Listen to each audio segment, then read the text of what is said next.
ओम नमो भगवते वासुदेवाय।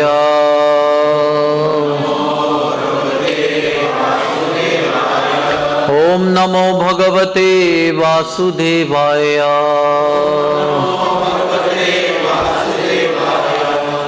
नारायणं नमस्कृत्य नरं चैव नरोत्तमं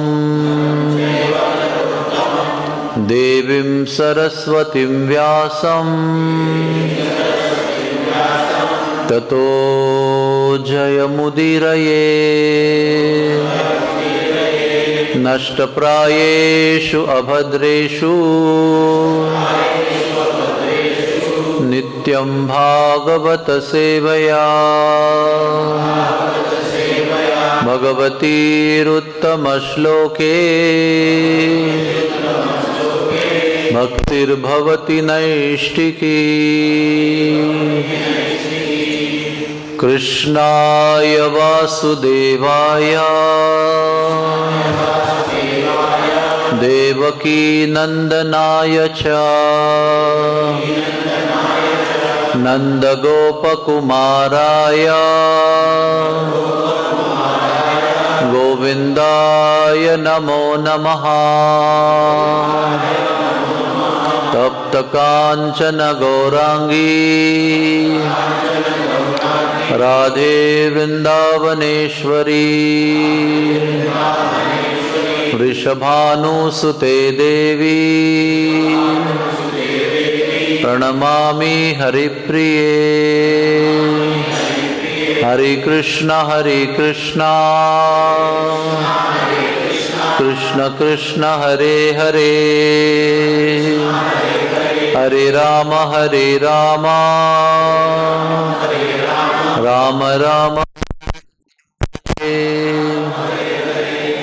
देवकी का विवाह वसुदेव का होने के बाद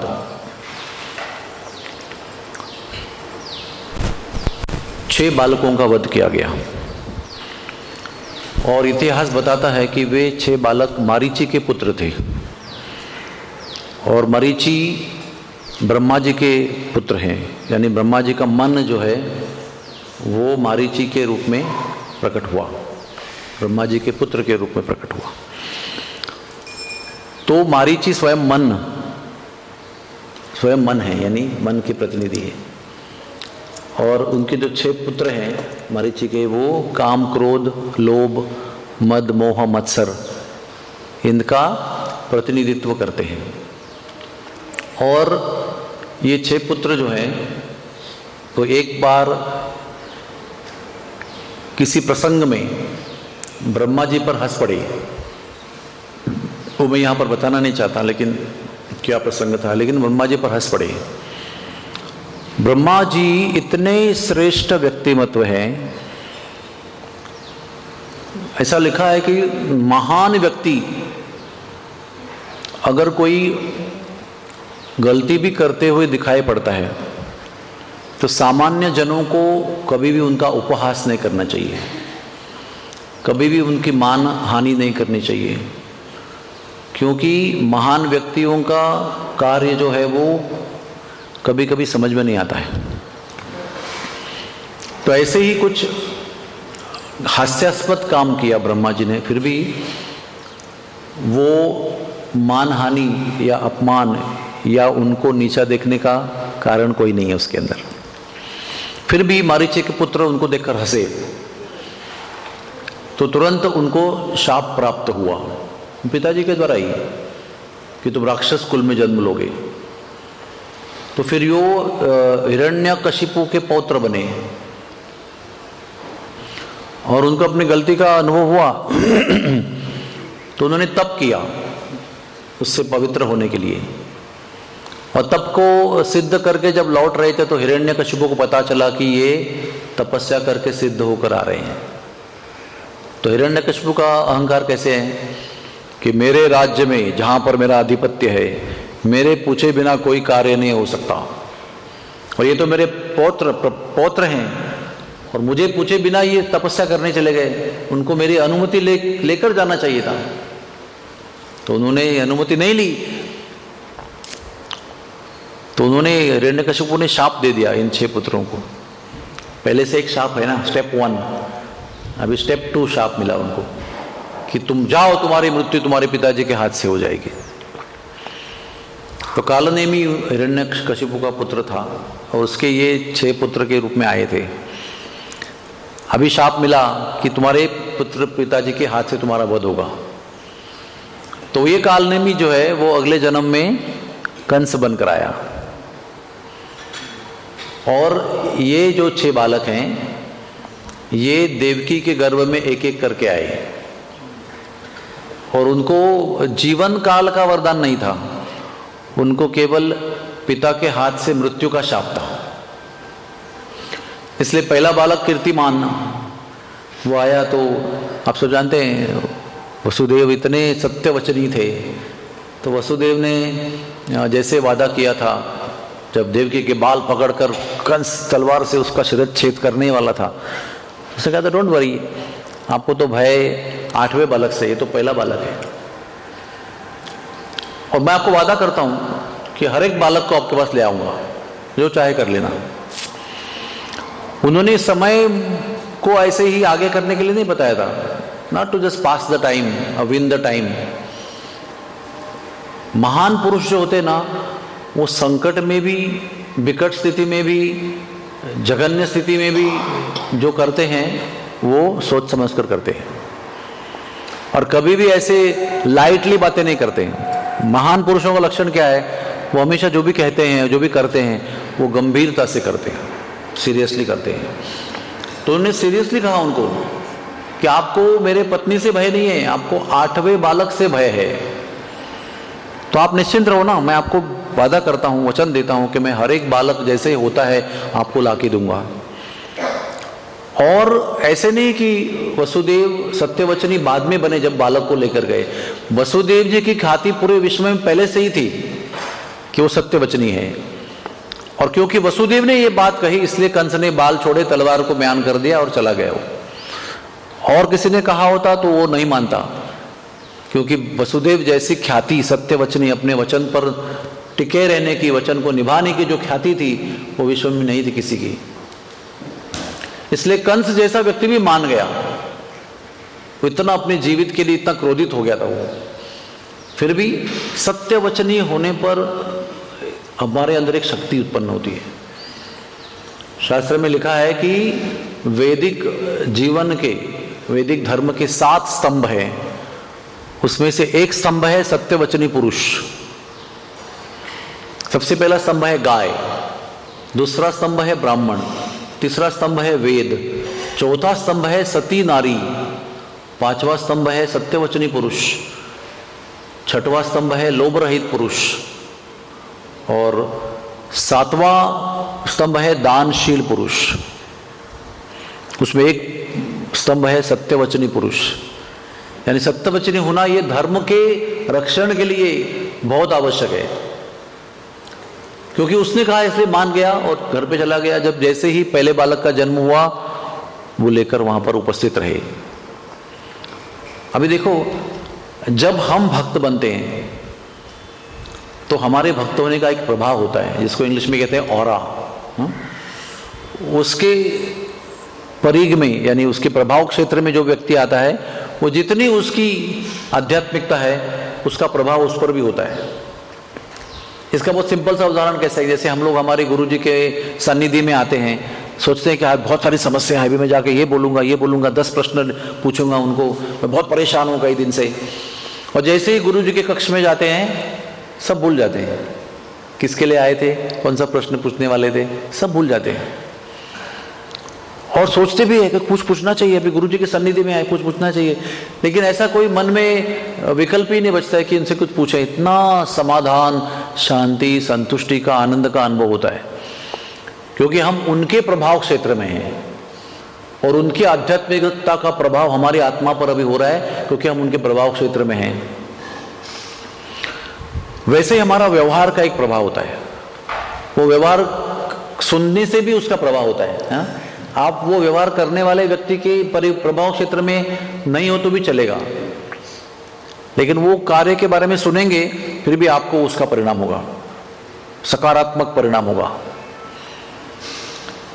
तो ये जो कार्य है कि अभी वो अपने दिए हुए वचन को, ऐसे नहीं कि संकट अपने को बचाने के लिए दे दिया ऐसे ही नहीं, वो उसको बालक होने को एक साल तो लगा होगा ना कम से कम, प्रेगनेंसी डिलीवरी लेकर आया। तो कंस भी इतना दुष्ट व्यक्ति, जो इतना बड़ा क्षत्रिय और वीर होने के बाद भी अपनी बहू बनी हुई, मतलब दुल्हन बनी हुई बहन को भी पकड़कर मारने की तैयारी है उसकी, कितनी चेतना उसकी नीच होगी। तो वो व्यक्ति भी प्रभावित हो जाता है, अरे वाह क्या बात है, ऐसा कोई नहीं कर सकता है। अपने बालक को वचन दिए कारण लेकर आ रहा है कि लो भाई जो करना है करो। उसको पता है कि वो मारने वाला है उसको, ऐसा नहीं कि वो छोड़ने वाला है उसको। लेकिन कंस के हृदय में भी परिवर्तन हुआ। ने कहा ठीक है, मुझे प्रथम बालक से कोई चिंता नहीं, आप जाओ, ले जाओ, खुश रहो। वसुदेव बड़े खुश हो गए, लेकिन वसुदेव को पता था कि राक्षसी प्रवृत्ति के मनुष्य की चेतना अच्छी अगर हो जाती है कुछ समय के लिए, ज्यादा देर टिकती नहीं है वो। It doesn't stay for long. घर पे गया वो, और नारद मुनि जी यहाँ पर आ गए। बहुत लोग प्रश्न पूछते हैं कि नारद मुनि क्यों ऐसे आते हैं और करते भी कैसे। ऐसे लगता है कि भ्रूण हत्या यानी बालक की हत्या, भ्रूण हत्या यानी पेट में होते हुए हत्या करना, और बाल हत्या यानी जन्म होने के बाद में शिशु हत्या, ये बहुत जघन्य पाप है। और अपरेंटली अगर आप देखेंगे ना बाह्य दर्शन, ये लगता है कि नारद मुनि ने न मारने वाले, कंस नहीं मारने वाला था ना, अभी छोड़ दिया उसको, तो अच्छा बच्चा बच गया था। नारद मुनि ने जाकर उसको उकसाया कि मारो उसको, क्यों छोड़ रहे हो। नारद मुनि आगे नारायण नारायण। तो वैष्णवेर क्रिया मुद्रा विज्ञे न बुझाए। वैष्णव क्या करते हैं ये समझ में नहीं आता है, लेकिन समझ में इतना आना चाहिए कि जो भी करते हैं भगवान की सेवा में करते हैं। विपरीत दिखाई पड़ेगा तो भी कुछ के पीछे कुछ रहस्य है जो हमको समझ में नहीं आ रहा है। वो कहते हैं ये देवता जो है इनकी वामतो गति है। वामतो गति यानी सब कुछ उल्टा है उनका। आप अगर अलग अलग गिनती करोगे ना, तो ऐसा गुलाब, एक कमल का पुष्प हाथ में दिया, बोला एक पंखुड़ी पकड़ो, यहाँ से गिनो, 1 2 3 4 5 6 7, अब ये छोड़ो, इसको पकड़ो और गिनो, दूसरा ही आठवां आ गया, तीसरा पकड़ा और तो चौथा ही 8 आ गया। इस तरह से उन्होंने कहा कि कोई भी पंखुड़ी 8 भी हो सकती है और कोई भी पहले हो सकती है, तो तुम इनके चक्कर में मत पड़ो, अपना काम करो। तुरंत जाकर उन्होंने उसको, उन दोनों को अरेस्ट कर दिया, बालक को पीस दिया। तो नारद मुनि ने ऐसा क्यों किया? क्योंकि नारद मुनि त्रिकालदर्शी है, उनको इनका भूतकाल पता है कि ये 6 बालक जो आने वाले हैं वो कौन है, उनको पता है। उनको ये भी पता है कि इनका कुछ भी करेंगे तो उनका वध उनके पिता के हाथ से होने वाला है। उनको ये भी पता है कि आगे जाकर कृष्ण इनका उद्धार भी करने वाले हैं। तो स्टेप 1 होगा तो स्टेप 3 होगा ना। तो इस तरह से उनको पूरी जानकारी थी, इसलिए नारद मुनि के कार्य में कोई भी पाप नहीं है। और उनको पता था, तीसरा कारण इसका है, मैंने ना दूसरा कारण ये है कि उनको पता था कि ये जब 6 जो जाएंगे वो 7वां आएगा तभी 8वां आएगा ना, नहीं तो कैसा ये नंबर पूरा हो जाएगा, उनको पता था। तो भगवान के शीघ्र आगमन के लिए वो प्रयास कर रहे थे, और कंस का पाप का घड़ा भी भरना चाहिए, तब भगवान प्रकट होंगे। ऐसे बहुत सारे अंतरंग कारण थे जिसकी वजह से नारद मुनि वहां पर आए, और जो अच्छा हो रहा था, अपरेंटली लग रहा था कि अच्छा हो रहा है, उसको उन्होंने काट कर बुरा होने के लिए प्रवृत्त किया। तो ये 6 बालक एक के बाद एक आए और उनको शिला पर पटक पटक कर पीस दिया गया।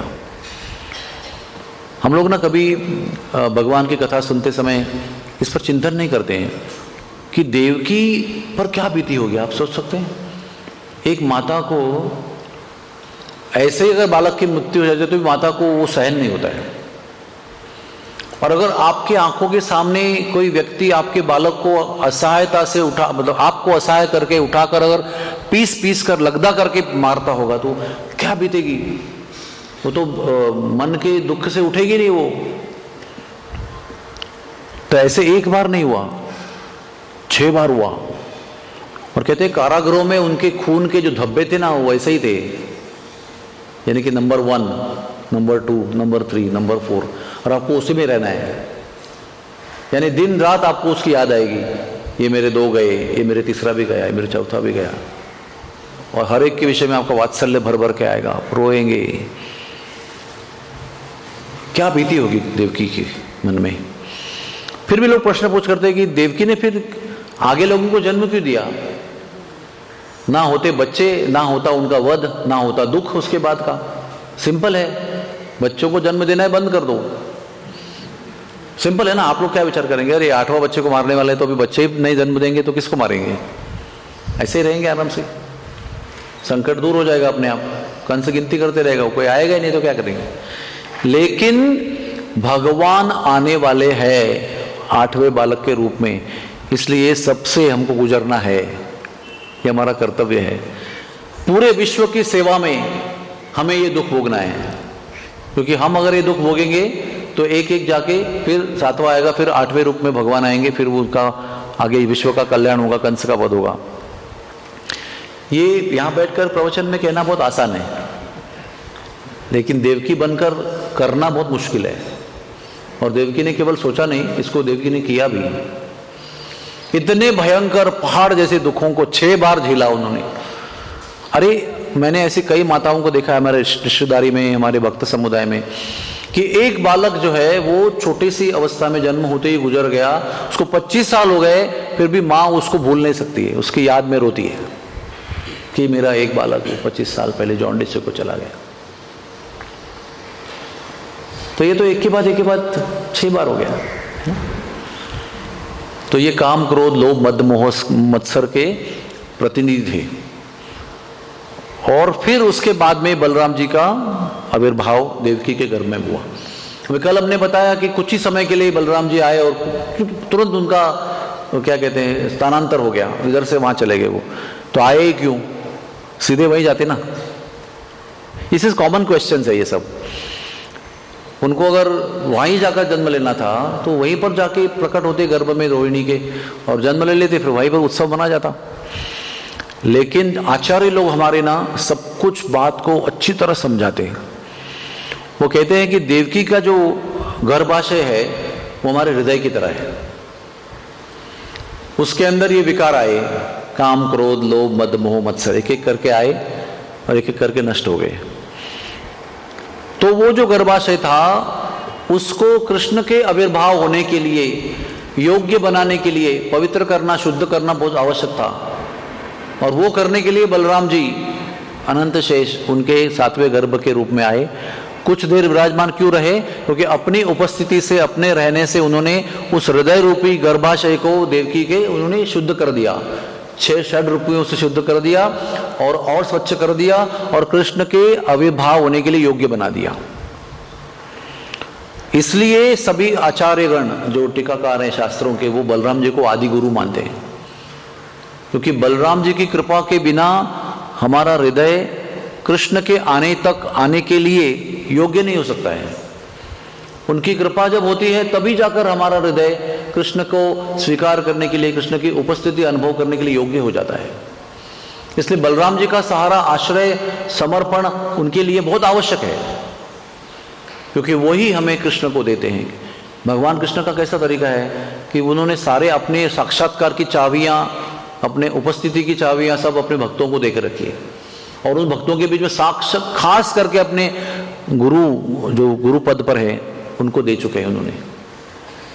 तो उससे क्या होता है कि जब जब किसी को कुछ देना है आध्यात्मिक जीवन में, साक्षात्कार देना है, तो वो केवल गुरुजनों के माध्यम से ही प्राप्त होता है। आपको मार्केट में जाकर किताब पढ़कर प्राप्त नहीं हो सकता है वो।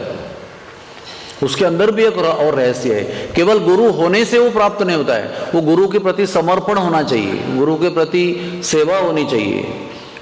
और केवल सेवा करना भी पर्याप्त नहीं है, वो सेवा करने से गुरु प्रसन्न होने चाहिए, तब जाकर कृष्ण की अनुभूति, कृष्ण का अस्तित्व, कृष्ण का साक्षात्कार प्राप्त होता है। हमारा भक्ति शास्त्र बहुत गहरा है और बहुत श्रेष्ठ है, उसमें कोई कंफ्यूजन नहीं है। केवल सेवा करने से सब प्राप्ति नहीं हो सकती है। सेवा करने वाले, जिसकी सेवा कर रहे हैं, उसको संतुष्टि, प्रसन्नता देना बहुत जरूरी है अपनी सेवा के माध्यम से। तो बलराम जी वो व्यक्ति है, वो एपिटोम है, मतलब वो शिखर है सभी गुरुओं का। और सभी जितने भी गुरुजन हैं वो सभी बलराम जी से शक्ति प्राप्त करते हैं। और हमारी गुरु जी की हम जितनी सेवा करते हैं वो सारी गुरुओं की जो सेवा स्वीकार करते हैं वो सारी बलराम जी के चरणों में समर्पित हो जाती है, और वहाँ से वो कृष्ण के चरणों में समर्पित होती है, और वहाँ से जाकर फिर हमारे लिए साक्षात्कार निर्माण होता है।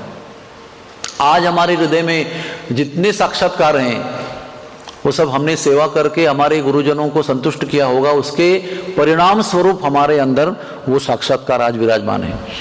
और अगर हम 100% समर्पित हो जाएंगे और हर क्षण सेवा में रत रहेंगे तो हमें सर्वोच्च साक्षात्कार प्राप्त होगा भगवान का। और केवल कभी किस समय प्राप्त नहीं होगा, वो निरंतर आपके हृदय में साक्षात्कार बना रहेगा। Constantly you will be a realized soul. ऐसे व्यक्ति को जो जहां देखेगा वहां कृष्ण का दर्शन होगा। कण कण में, कण के बीच में, हर एक व्यक्ति में, हर एक जीव में, हर एक वस्तु में वो परमात्मा का अनुभव करेंगे। ये है हमारे बलराम जी। हाँ, इसलिए कुछ समय के लिए आए बलराम जी और देवकी के गर्भ में रहे, लेकिन विशिष्ट पर्पस के लिए, उद्देश्य के लिए वहां पर आए थे वो। और मैंने कल बताया था कि अगर वो वहां पर होते और वहीं पर जन्म लेते तो शायद कंस का वही वध होता। तो भगवान की लीला का योजना कुछ अलग थी, इसलिए उन्हें रोहिणी के गर्भ में उनको स्थलांतरित कर दिया। तो ये बलराम जी का स्थान है जो हमारे सबके जीवन में है। उन्हीं की कृपा से हम लोग ये षड्रिपु को भी नष्ट कर सकते हैं, उन्हीं की कृपा से कृष्ण की सेवा भी कर सकते हैं, उन्हीं की कृपा से कृष्ण की सेवा में परिपूर्णता भी प्राप्त कर सकते हैं, परफेक्शन प्राप्त कर सकते हैं। और जब तक बलराम जी की कृपा है तब तक हमारा भक्ति जीवन है। नायम आत्मा बलेन हीनेन लभ्या, ऐसा एक श्लोक है वेद में। उसमें लिखा है बलराम जी की मतलब क्या, सफिशिएंट, क्या कहते हैं उसको, पर्याप्त मात्रा में बलराम जी की कृपा होने से ही कृष्ण की प्राप्ति होती है, और पर्याप्त मात्रा में बलराम जी की कृपा नहीं होगी तो कृष्ण की प्राप्ति नहीं हो सकती है। ब्रज रस में प्रवेश नहीं मिल सकता है, शुद्ध भक्तिपूर्ण सेवा में प्रवेश नहीं मिल सकता है, कृष्ण की अनुभूति नहीं हो सकती है, कृष्ण का साक्षात्कार और सेवा प्राप्त नहीं हो सकती है। तो इनको हम टाल नहीं सकते हैं। आगे जाकर बताएंगे आपको कि एक द्विविध गोरिल्ला था, उस पर वो राम जी के सेना में था, वानर सेना में, बहुत पराक्रम किया उसने राम जी के युद्ध में रावण के साथ, बहुत भयंकर युद्ध था वो। लेकिन लक्ष्मण से वो द्वेष करता था, और लक्ष्मण भी बलराम जी हैं स्वयं।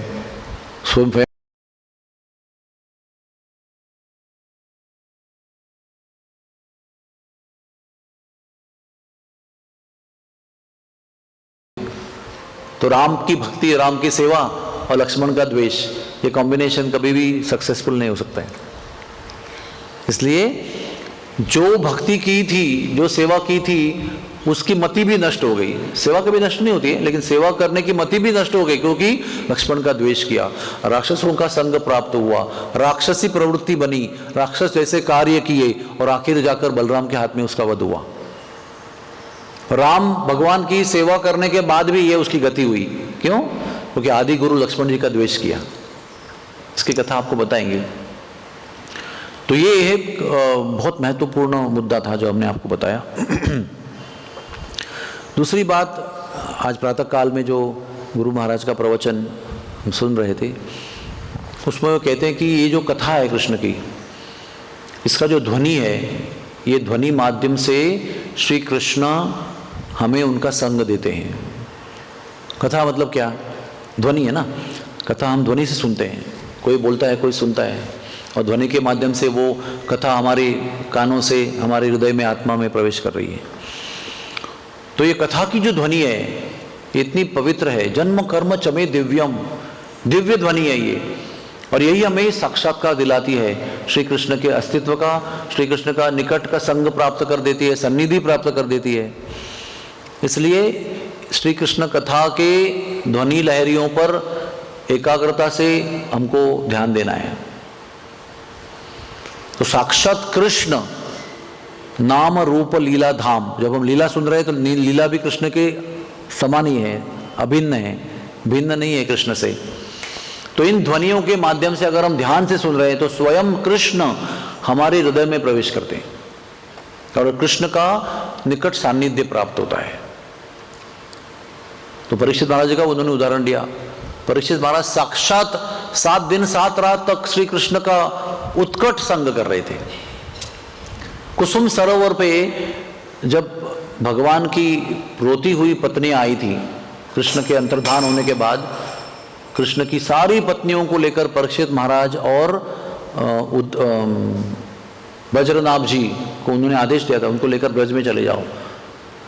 तो वो कुसुम सरोवर चले गए थे भगवान की इच्छा के अनुसार, और वहां पर उन्होंने संकीर्तन किया भगवान के नाम का। तो उद्धव जी जो तृण का पत्ता बने हुए थे ना, वो उधर से प्रकट हो गए मनुष्य रूप में। तृण का पत्ता बनकर वहां पर तपस्या कर रहे थे वो, गोपियों के चरणों की रज प्राप्त करने के लिए। जब रानियों ने कीर्तन किया तो वो प्रकट हो गए, और प्रकट होकर उन्होंने कुसुम सरोवर के किनारे बैठकर 30 दिन तक श्रीमद् भागवत की कथा की।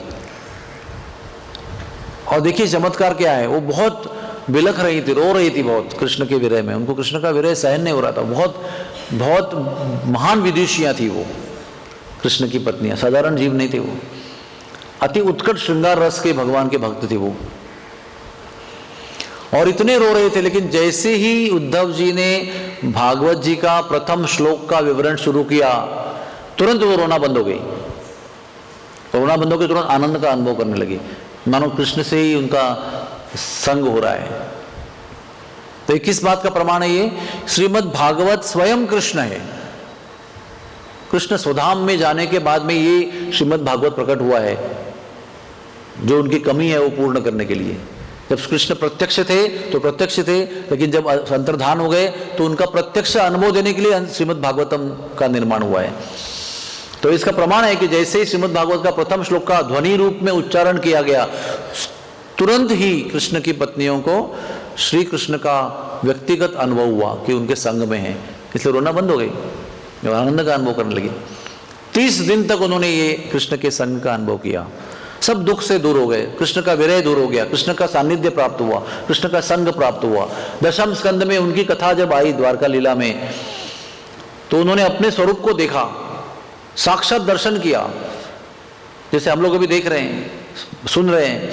तो कुछ लोगों को वो लीला सामने होते हुए दिखाई पड़ती है, कानों से ध्वनि सुन रहे हैं, आंखों से ऐसा लगता है कि दृष्टि पटल में सारा ड्रामा, सारी लीला प्रकट हो रही है। ऐसा अनुभव होता है बहुत लोगों को। जैसे हमारी हृदय की शुद्धि होगी उसका ज़्यादा अनुभव होगा। कथा के ध्वनि के माध्यम से आपको दृश्य दिखाई पड़ेगा। वो तो परम सिद्धा थी स्वयं, तो उन्होंने प्रथम श्लोक से ही श्री कृष्ण और उनके भक्तों का प्रत्यक्ष दर्शन किया। दशम स्कंद में अपने भी स्वरूप का दर्शन किया कि विवाह हो रहे हैं उनके अलग अलग लोगों के। और फिर 12वां स्कंद जब समाप्त हुआ तो वो अपने ही क्या कहते हैं उसको, सिद्ध देह में, अपने जो मूल स्वरूप था उनका, उसमें विलीन हो गई और गोलोक धाम चली गई। यानी कृष्ण कथा में कितनी शक्ति है? वो कृष्ण कथा आपके स्वरूप सिद्धि करा सकती है, आपके मूल स्वरूप को आपको प्राप्त करा सकती है, और कृष्ण कथा आपको भगवत धाम में भगवान का संग और निवास दे सकती है। इतनी कृष्ण कथा में शक्ति। तो हमें क्यों प्राप्त नहीं हो रहा है? हम तो कितनी कथा सुनते आ रहे हैं, अभी बहुत साल हो गए सुनते आ रहे हैं, क्योंकि अभी भी हम लोग अपने विकारों से मुक्त नहीं हैं। अभी भी हमने भौतिक दुनिया की ऐसे नींव छोड़ी नहीं है। थोड़ा एक एक उंगली को पकड़ के रखा है, ऐसे पहले ऐसे पकड़ के रखा था, अभी हले ऐसे पकड़ के रखा है, लेकिन पकड़ के रखा है, छोड़ा नहीं अब तक।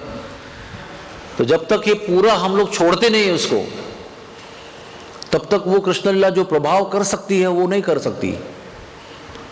उसमें शक्ति नहीं, ऐसा नहीं है, हम उसको अलाउ नहीं कर रहे हैं। जब हम सब कुछ छोड़ देंगे तो कृष्ण लीला पूरी तरह से अपना पूरा प्रभाव हम पर करेगी, पूरा असर दिखाएगी, पूरा परिणाम दिखाएगी, और हम लोग परिपूर्ण हो जाएंगे। तो ये कुछ बातें सवेरे गुरु महाराज ने बताई, सोचा आप लोगों को बताना चाहिए, बहुत आवश्यक है। इसके आगे श्री कृष्ण बलराम की, बलराम जी का गौरव करो या श्री कृष्ण का गौरव करो, दोनों का गौरव साथ में ही है। सब लीलाएं साथ में की उन्होंने, गौचारण की लीला, मक्खन चोरी की लीला, नंदगांव के आंगन में, गौशाला में, जो भी किया साथ में किया। तो अब आप, जैसे मैंने बताया कि कृष्ण को बलराम से हम अलग नहीं कर सकते हैं, और बलराम को कृष्ण से अलग नहीं कर सकते हैं, उनके वर्णन में भी नहीं कर सकते हैं। इतने अविभाज्य अंग है वो एक दूसरे के, इतने एक दूसरे से अभिन्न हैं।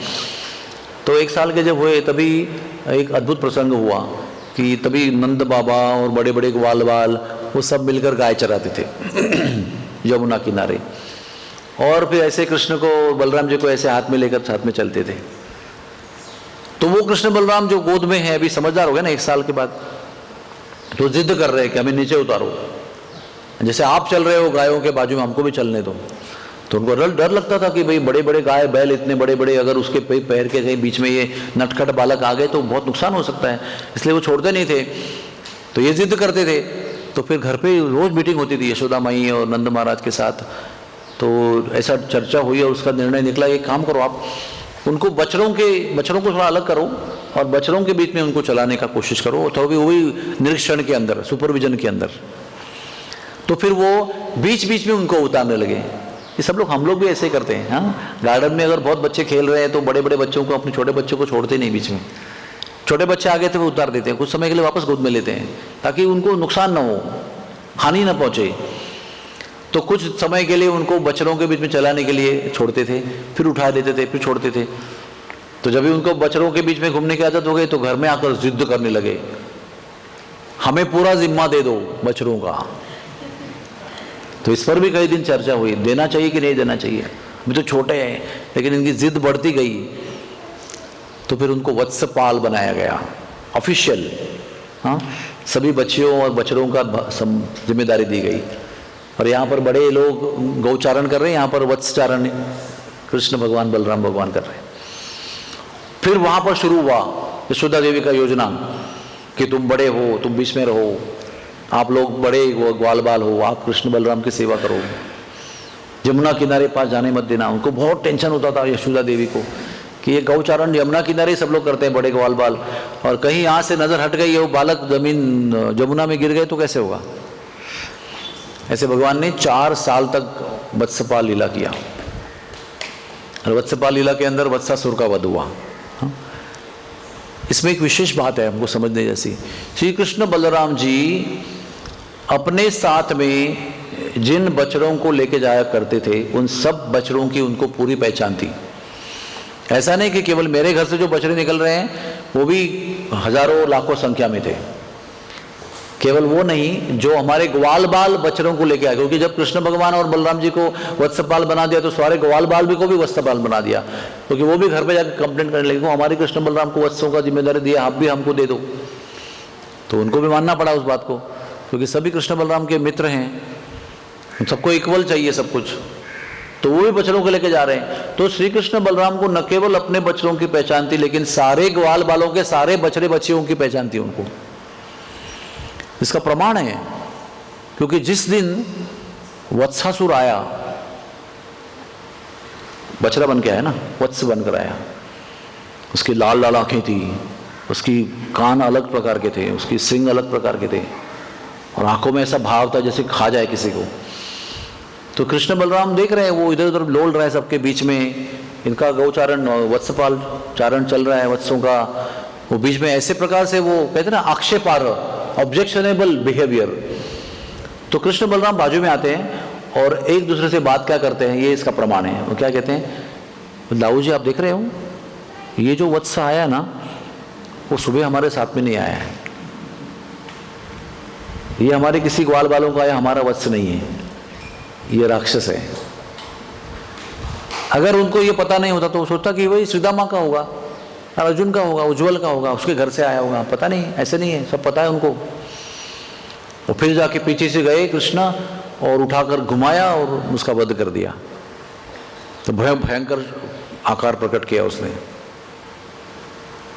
ये हर बार देखा गया है।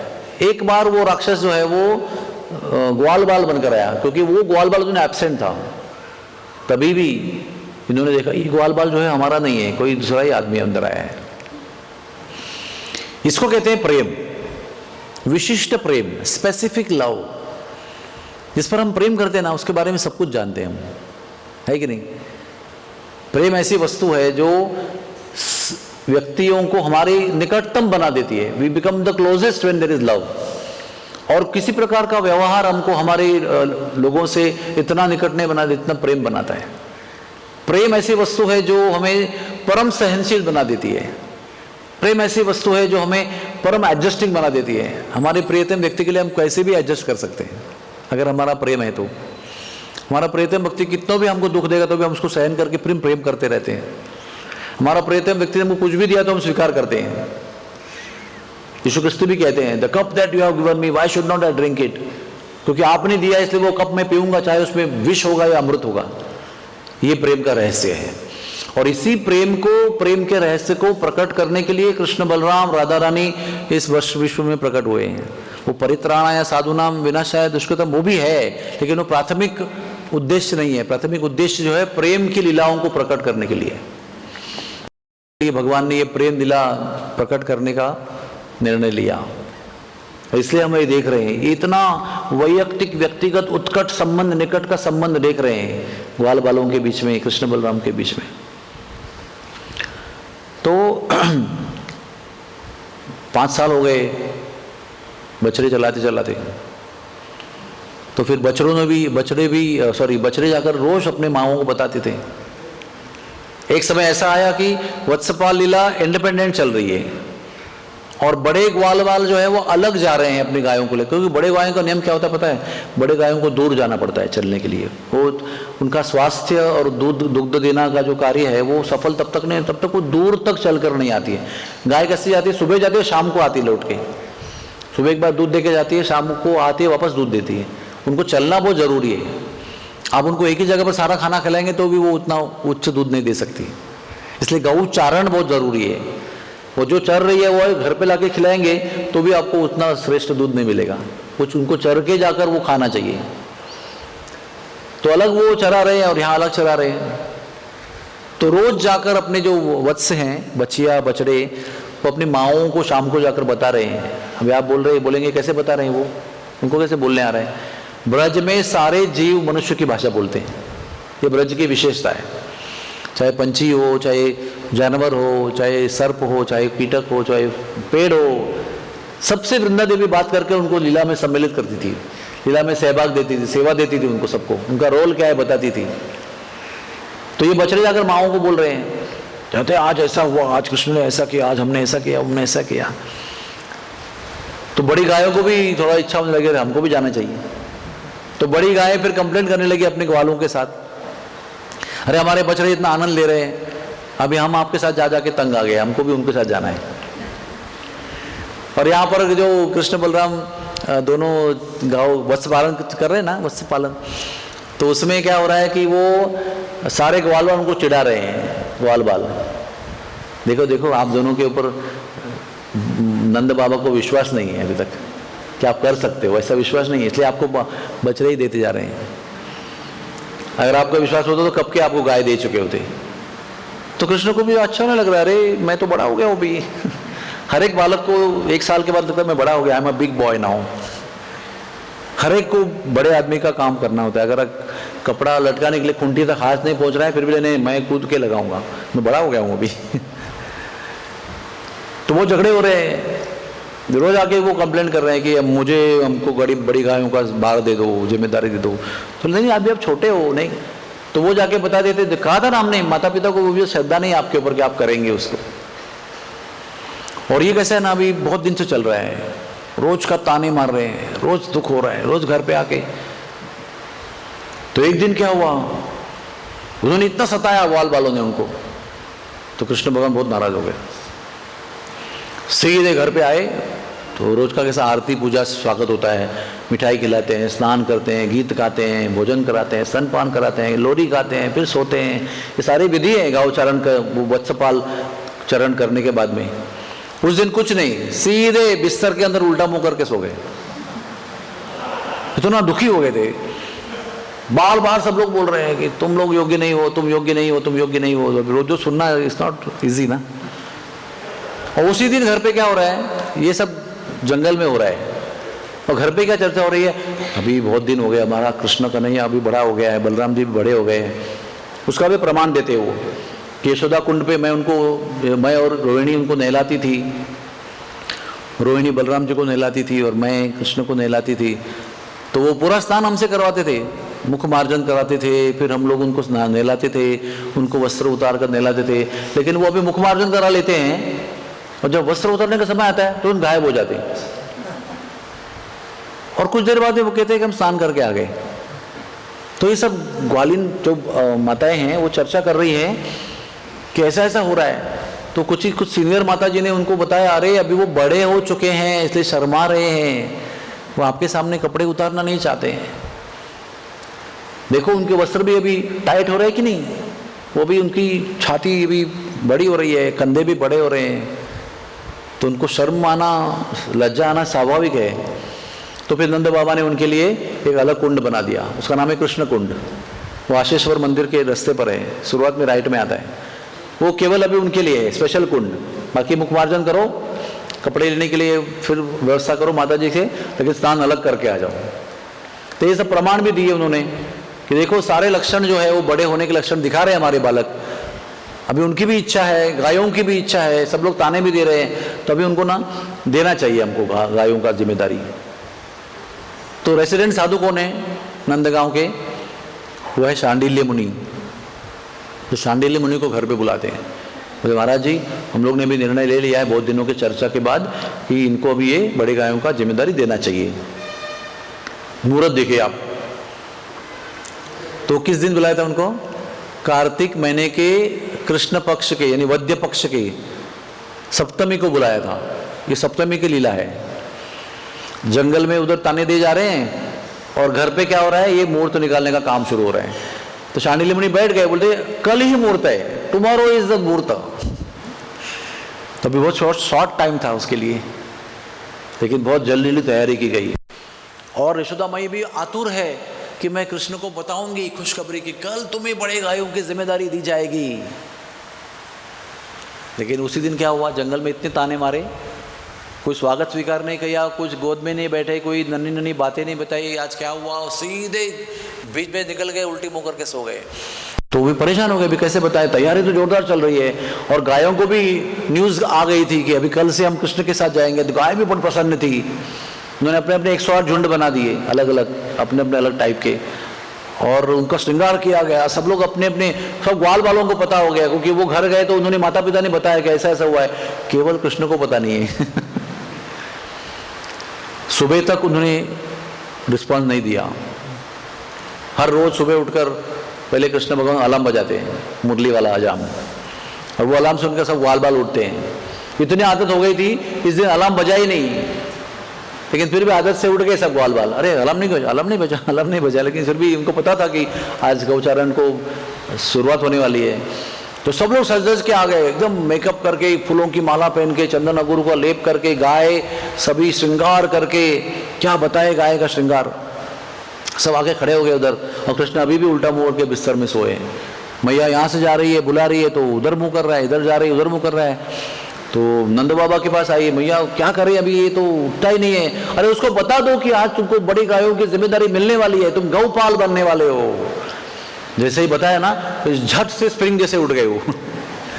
और एक्सप्रेस तैयारी हो गई, एकदम शॉर्ट टाइम में सब तैयारी हो गई उनकी। और फिर वो बहुत सुंदर, जीव गोस्वामी वर्णन करते, बहुत सुंदर गोपाष्टमी का समारोह हुआ। शांडिल्य मुनि के नेतृत्व में, पौरोहित्य में बहुत सुंदर तरह से पूजा की गई, और बड़ी गायों की जिम्मेदारी कृष्ण बलराम को दी गई। और आखिरी विधि क्या था पता है? वो दंड धारण, लकुटी धारण होता है।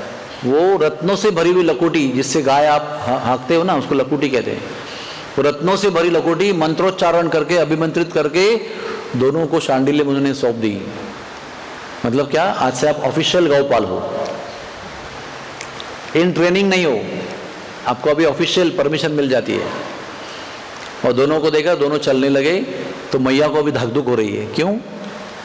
क्योंकि अभी तक तो जो ग्वाल बाल, ये जो ग्वाल बाल थे छोटे छोटे, वो बछियों को और बछड़ों को चलाते थे ना। तो उसका नियम क्या था कि एक ना, आज भी आप नंदगांव जाएंगे ना, तो ऊपर एक यशोदा की बैठक है, सबसे ऊपर है, नंद महल के एकदम ऊपर। और वहाँ पर आज भी आप भी जाएंगे ना, तो आपको पूरा नंदगांव और बहुत दूर से गोवर्धन तक एरिया दिखाई पड़ेगा आपको। वो चारों तरफ से खुला है छतरी। यहाँ देखोगे दक्षिण दिशा में, उत्तर दिशा में, पूर्व दिशा में, पश्चिम दिशा में, सब आपको नजर आएगा। और नियम क्या था कि यशोदा देवी जब चाहे तब ऊपर जाएगी, तो उसके नज़र की जो सीमा है उसमें तक, उधर तक ही जाना है आपको, उसके परे नहीं जाना है, बच्चों को लेकर, बच्चों को लेकर। इसका मतलब क्या हुआ, यशोदा माँ और रोहिणी माता के सीसीटीवी के अंदर थे सब, ये लीला चलती थी गाय चारण बछड़ों चारण करने की। और देवी यशोदा देवी को पता है कि जब गायों का जिम्मेदारी देंगे तो गाय अपने छोटे अंतर में नहीं रह सकते, गाय तो दूर दूर वृंदावन, मधुवन, तालवन, मथुरा तक जाएगी। इसका मतलब मेरा जो पर्यवेक्षक काम है सुपरविजन का जो काम है वो भी नहीं हो सकता है। इसका मतलब चिंता बढ़ गई, अभी क्या होगा आगे जाकर, पत्थर कंकड़ कांटे सब लगेंगे, जानवर भी रास्ते में होंगे, क्या होगा, ये बड़े बड़े गायों के बीच में कहीं घुस जाएंगे तो उनका ही पैर पड़ेगा उनके ऊपर। इतना टेंशन था माता जी को। माता का हृदय तो माता का हृदय ही होता है, उसको समझना मुश्किल है, कोई नहीं समझ सकता है। कितना भी बड़ा पंडित होगा तो माता के हृदय का विश्लेषण नहीं कर सकता है वो। इतना प्रेम होता है माता के हृदय में। वो भी तो यशोदा माता है, भगवान जिनके बालक बनने को तैयार है। हाँ, इतनी योग्य माता है वो। भगवान तय करते हैं कि मैं इनके लिए बालक बनकर उनका स्तनपान करूंगा, उनको मातृत्व का आनंद दूंगा। ऐसे परम भगवान पर भगवान लीला पुरुषोत्तम निर्णय ले रहे हैं, ऐसी मैया है वो। तो बड़ी चिंतित है वो। तो अभी सब कुछ विधि हो गया, विधि पूर्वक सब कुछ संपन्न हो गया, दान दक्षिणा हो गया, आशीर्वाद प्राप्त हुआ, गौचारण का बहुत महत्वपूर्ण कार्य दोनों भैया करने के लिए निकल पड़े। लेकिन मैया उनके साथ साथ जा रही है। और ये जो कृष्ण बलराम और बालक थे, उनको वो रोज का वो है ना सीसीटीवी, उनको अच्छा लगता नहीं था कि जो भी कर रहे हैं हमारे, हम निगरानी में है उनको अच्छा लगा था कि आज से हम निगरानी के बाहर जाएंगे और बहुत मजा करेंगे। तो यशोदा मैया पीछे पीछे आ रही है, रोहिणी भी पीछे पीछे आ रही है। तो कुछ देर बाद में कृष्ण बलराम रुके, बोला मैया अभी जाओ, जाने दो हमको अभी जाओ, आप जाओ। तो भी वो तैयार नहीं जाने के लिए। फिर वो गई नहीं, वो उधर ही खड़ी हो गई दोनों मैया। तो क्या हो गया, ऐसे कृष्ण बलराम आगे चले गए, सारे बाल बाल चले गए, गैया भी चली गई, अब बछड़े भी होशियार है, उनको भी जाना है। ऐसा नहीं कि वो गोपाल बन गए तो वत्सपाल कैंसिल हो गया, ऐसा नहीं है। बछड़ी भी जा रहे हैं, बछिया भी जा रही है, गाय भी जा रही है, बैल भी जा रही है, भैंस भी जा रही है, हिरन भी जा रहा है, बकरी भी जा रही है, खरगोश भी जा रहा है, सब जा रहे हैं। Everybody wants to go with Krishna. तो आप सोच सकते हैं, आप ऐसे खड़े हैं और आपके दोनों तरफ सब ऐसे जा रहे हैं, आगे आगे आगे जा रहे हैं, और सारे लोग निकल गए, आप वहीं खड़े हैं और देख रहे हैं। जब वो क्षितिज के परे चले गए ना, दृष्टि के परे चले गए, वो धूल ही दिखाई पड़ रही है, धूल भी थम गई उसके बाद में, तब जाकर वो सजल नेत्रों से घर पे चले गए। ऊपर जा जा के देख रहे, कहीं दिखाई पड़ रहेगा नहीं, उनके वो सीसीटीवी रेंज के परे चले गए ऐसा है गोपाष्टमी की लीला। फिर कृष्ण बलराम ने वहाँ पर जो लीला शुरू की, बहुत अद्भुत लीलाएं शुरू की। हाँ, तभी उनको पेड़ से कूदने का परमिशन नहीं था। तो अभी वो आपको सुनकर बड़ा आनंद होगा कि उस समय ना ब्रज में ऐसे पेड़ हुआ करते थे। एक पेड़ है, उसकी शाखा मथुरा तक पहुँच रही है, दक्षिण दिशा में, उत्तर दिशा में काम्यवन तक पहुँच रही है, इधर गोवर्धन तक पहुँच रही है, उधर जमुना पार भांडीर वन तक पहुँच रही है। और भांडीर वन में एक भांडीर वट है, उसकी भी ऐसी चारों दिशा में शाखा फैल रही है। गोवर्धन में वृक्ष है, मथुरा में वृक्ष है, जमुना जी में वृक्ष है, वृंदावन में वृक्ष है, सब जगह ऐसे वृक्षों का जाल है। और वो क्या कहते हैं, एरियल लेवल पे उसके सारे ब्रांचेस जा रहे हैं। उनको उस पर चलना था और रिमोट कंट्रोल में गायों को चलाना था।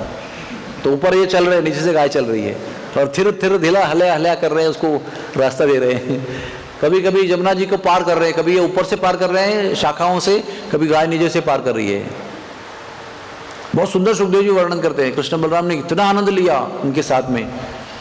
कभी खरगोश बनकर कूद रहे हैं, कभी मेंढक बनकर कूद के, कैसे मेंढक देखो जमीन पर कूदता कूदता है, फिर बाद में पानी में जंप मारता है, वैसे मेंढक जैसे सब ग्वाल बाल एक एक करके कौन बेस्ट मेंढक बनता है उसकी कोशिश कर रहे हैं। फिर भोजन करने के लिए बैठते थे, उसके पहले पंछियों की आवाज निकालते थे, अलग अलग पंछियों की। वो कितने प्रकार के पक्षी है वृंदावन धाम में, वो सभी पिछले जमाने के ऋषि मुनि योगी तपस्वी लोग हैं जो ब्रज में भगवान का सानिध्य लेने के लिए अलग अलग योनि में जन्म लेकर आए हुए हैं और अपने अपने आवाज में भगवान को पुकार रहे हैं। और भगवान भी उनका क्या कहते हैं, इमिटेशन कर रहे हैं, है ना, नकल कर रहे हैं उनकी। लेकिन लोगों को लग रहा है कि नकल कर रहे हैं, लेकिन भगवान हर एक पक्षी को प्रतिसाद दे रहे हैं। कृष्ण और बलराम उनकी आवाज निकाल रहे हैं, अलग अलग भाषा। सब लोग उनको देखकर आवाज निकाल देखते हैं, सब बाल बाल हंस रहे हैं, वाह वाह कितना बढ़िया आपने नकल किया उस पक्षी का। एकदम हुबेहूब आवाज निकाला उसका। फिर जब भोजन के लिए बैठते थे तो अपना टिफिन खोलते थे, तो कृष्ण बलराम टिफिन खोलने के समय कोई आके छीन लेके जाता था उसको।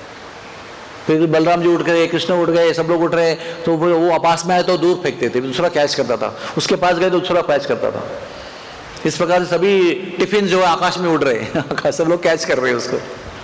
फिर बैठ जाते थे। और फिर रोहिणी मैया ने भी टिफिन दिया है, यशोदा मैया ने भी टिफिन दिया है, सभी ग्वाल बालों की मैयाओं ने भी टिफिन दिया है, तो वो सब लोग खोल रहे हैं और खा रहे हैं।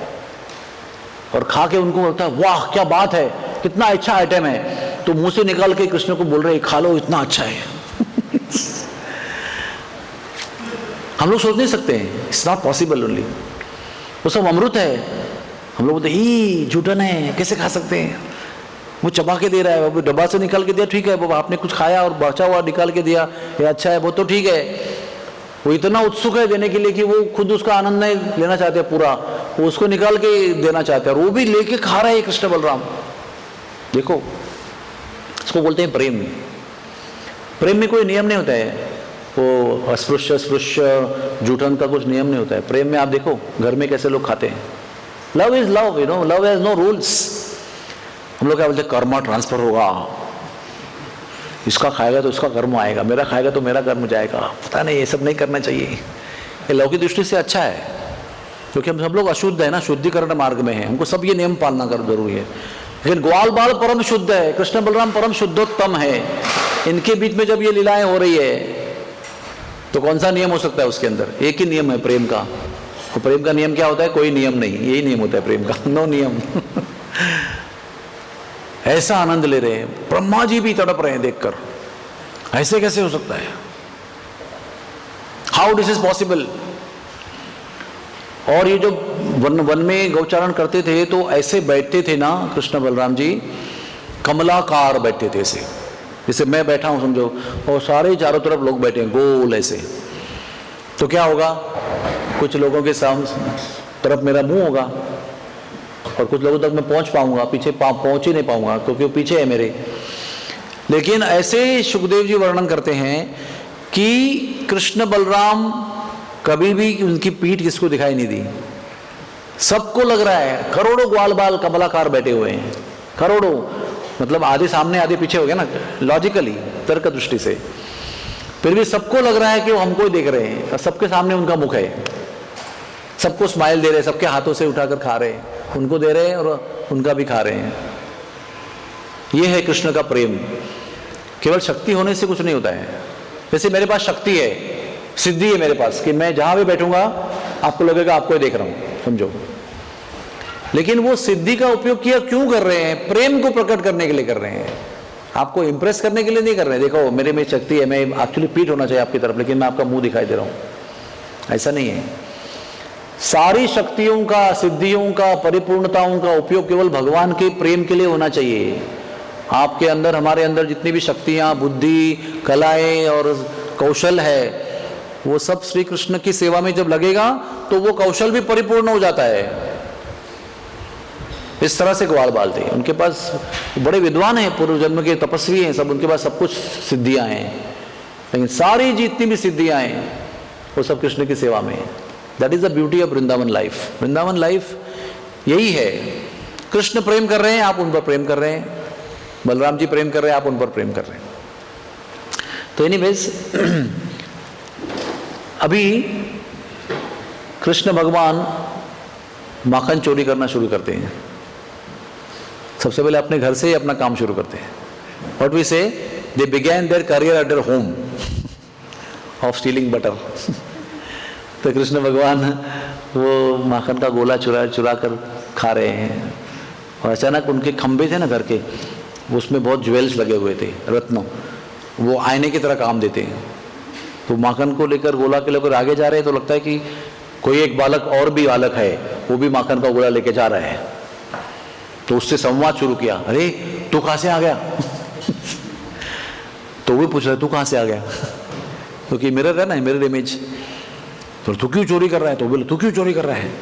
जो भी बोल रहा है वो उसको प्रश्न कर रहा है। बोले एक अजीब बालक है ये, पता नहीं कहां से आ गया, पहले कभी देखा नहीं मेरे घर पे, अभी खंबे में बैठ कर बात कर रहा है। बाद में उनको पता चलता है कि इसको पता चल गया कि मैं चोरी कर रहा हूँ, तो ये कृष्ण उसको बोल रहे हैं, प्रतिमा को बोल रहे हैं कि देखो तुम भी खाओ मैं भी खाता हूँ, हम दोनों नहीं बताएंगे मैया को। और ये गम्मत क्या है उसके अंदर कि इतना लंबा संवाद चल रहा है, हाँ एकदम ऐसे जैसे कोई होता है ना बुद्धिमान व्यक्ति, चोर कैसे प्लानिंग करते हैं बड़ा, ऐसे जाएंगे वैसे जाएंगे, तुम सहयोग करना, तुम करना, सिटी मारना, फिर मैं आऊँगा, फिर आके बांटेंगे अच्छी तरह से, डिवाइड करके एंजॉय करेंगे, सब बहुत प्लानिंग करते हैं। वैसे ये भी बहुत समझदारी से बात कर रहे हैं और अच्छी प्लानिंग कर रहे हैं कि तुम भी चोरी करो खाओ, मैं भी चोरी करके खाऊंगा, हम किसी को नहीं बताएंगे। और दुर्भाग्य से सारा संवाद ये जो है मैया देख रही है शी इज वॉचिंग। अब बोलते अरे नटखट कन्हैया तुम ही अकेले चोर हो, घर में कोई चोर नहीं है, तुम्हारी प्रतिमा है वो, चलो भाई अंदर ऐसा है। फिर थोड़े बड़े हो गए, पहले घर पे ही चोरी करते थे, बड़े हो गए तो दूसरी जगह जाके चोरी करने लगे, तो सभी कृष्ण बलराम के विषय में कंप्लेन करने लगे, अरे तुम्हारे नटखट बालक हमारे घर पे आते हैं। बहुत लंबी कंप्लेंट है उनकी, पूरा चैप्टर के चैप्टर दिए हुए हैं, गर्ग संहिता में, भागवत में, सब जगह दिए हुए हैं। आते हैं हमारे घर पे और पहले नीचे लटकाते थे मटके, तो तोड़ के खाते हैं उसको। तो मैया बोलते फिर एक काम करो ना, आपको इतना टेंशन है तो उसको ऊपर लटकाओ, अंधेरे में लटका दो। तो अंधेरे में लटकाना शुरू कर दिया। तो बोलते नहीं, अंधेरे में भी जब आते थे इनको पता नहीं इनके शरीर में क्या प्रकाश है, सब जगह प्रकाश ही प्रकाश हो जाता है। अंधेरे वाले कमरे में जब घुसते हैं तो पूरा उद्भासित हो जाता है प्रकाश से, सब कुछ दिखाई पड़ता है उसके अंदर। तो यशोदा मैया कहते एक काम करते मैं सब अलंकार जो है ना वो सब निकाल दूंगी, कोई इसका प्रकाश आता होगा शायद। तो वो अलंकार निकाल के भेजने लगी तो फिर भी प्रकाश आ रहा है। बोले पता नहीं बालकों के अंदर क्या प्रकाश है और अभी ऊंचे ऊंचे लटका है। तो कहते हैं कि तो कृष्ण बलराम सबको चढ़ा चढ़ा कर उसके ऊपर चढ़ा कर फिर ऊपर चढ़ जाते हैं और फिर वो तोड़ के नीचे लेकर सब लोग बैठ के खाते हैं। क्या करे समझ में नहीं आ रहा है। अच्छा ये सब जो वर्णन हो रहा है तो मैया का प्रेम कैसा है ना, देखो आपला तो बाबया दुसऱ्याचं कार्ट, ऐसा एक मराठी में कहावत है। आपके बालक के बारे में एक भी बुरी बात सत्य होने पर भी मां सहन नहीं कर सकती। अब ये सब लोग बोल रहे तुम्हारा बालक चोर है, तुम्हारा बालक चोर है, तुम्हारा बालक चोर है, तो यशोदा माता को सहन नहीं हो रहा है। बोले कैसे आप कह सकती हो ऐसा। ये दोनों को हम दोनों मैया सबसे बेस्ट, उसका भी एक लंबा डिस्क्रिप्शन है, बेस्ट से बेस्ट दूध निकालकर उसका हम दही जमाकर उसका कमल के सुगंध वाला मक्खन इनको यहां तक गले तक खिलाते हैं। खाओ खाओ खाओ करके वो ना ना ना बोलते तब तक खिलाते हैं। क्यों खिलाते हैं कि आप लोग आगे कंप्लेंट करते हो कि आपके घर में आके चोरी करते हैं, इसलिए वो नहीं करना चाहिए। अगर सच भी हो 1% तो इतना खिलाने के बाद में भूखी लगेगी नहीं तो कैसे खाएंगे आपके घर जाके। तो मैं विश्वास ही नहीं करती जो आपने इतना बड़ा अध्याय सुना रहे हो मुझे माखन चोरी का मेरे बालकों का, मैं नहीं मानती इसको। कभी तो प्रूफ लेकर आओ। ऐसा करके उनको टाल देते थे वो। इस तरह से बहुत लंबी लंबी कहानियां उनके। कृष्ण बलराम ने ग्वालिनियों को सबको बड़ा आनंद दिया। अब ये लोग भी तो होशियार है माता जी लोग, वो घर पे ना जब मक्खन बना रही है ना, मंथन कर रही हैं, तो यही प्रार्थना कर रही है कि आज हमारे घर पे कृष्ण बलराम आ जाएं और हमारा मक्खन वो चोरी करके खाएं। इसी से भावना से मंथन कर रहे हैं। और मंथन करने के बाद में मक्खन बनेगा तो आके चोरी करेगा तो बड़ी खुश हो जाती थी। तो आप प्रश्न करेंगे कंप्लेन क्यों कर रही है ना, आपको आनंद आ रहा है तो आप कंप्लेन क्यों कर रहे हैं। अरे जब वो चोरी करके निकल जाता है तो उसका दर्शन नहीं हो रहा है तो वो व्याकुल हो रहे हैं। इसलिए दोनों के घर पे आके उनको देखने के बहाना चाहिए ना, घर के आने के लिए देखने के लिए, तो आकर कंप्लेंट का बहाना है। हाँ समझे, एक फनी चीज बताता हूं आपको।